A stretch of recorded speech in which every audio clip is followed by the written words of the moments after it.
আমি খাবো না বলছি যে আমি খাবো না।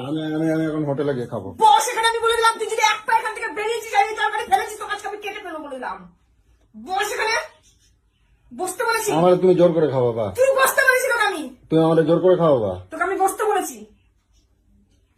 তোর এত তেজ কোথা থেকে আসে, তুই খাবার এরকম করে এটাকে ফেলে দিলি? তাহলে তুমি আগে আসছি চোখের জন্য। এখানে বস। তুই আমার জোর করে খাওয়াবা। বসে গেলে গলায় কড়া দিয়ে তোকে আমি খাওয়াবো আমি বলে দিলাম। দিন দিন তুই বহুত বার বেড়ে যাচ্ছিস, বহুত বার বেড়ে যাচ্ছিস তুই। আঙুল দেখাবে না কিন্তু, খবর আছে কিন্তু করে দিচ্ছি। আমি খাবো না বলতেছি, আমি খাবো না। তুমি খাও, তোমার শুকনো রুটি, তোমার বাসি তরকারি তুমি খাও, আমি খাবো না। রোগে ভুগলি কেটে রাখবে। রুটি খেলে কোন জানোয়ার রুটি খেলে রোগে ভোগে রে? কে রোগে ভোগে? খবর আছে করে দিচ্ছি, গায়ে হাত দেবো। উরি বাবা। বস বস বস বলেছি কিন্তু, বস।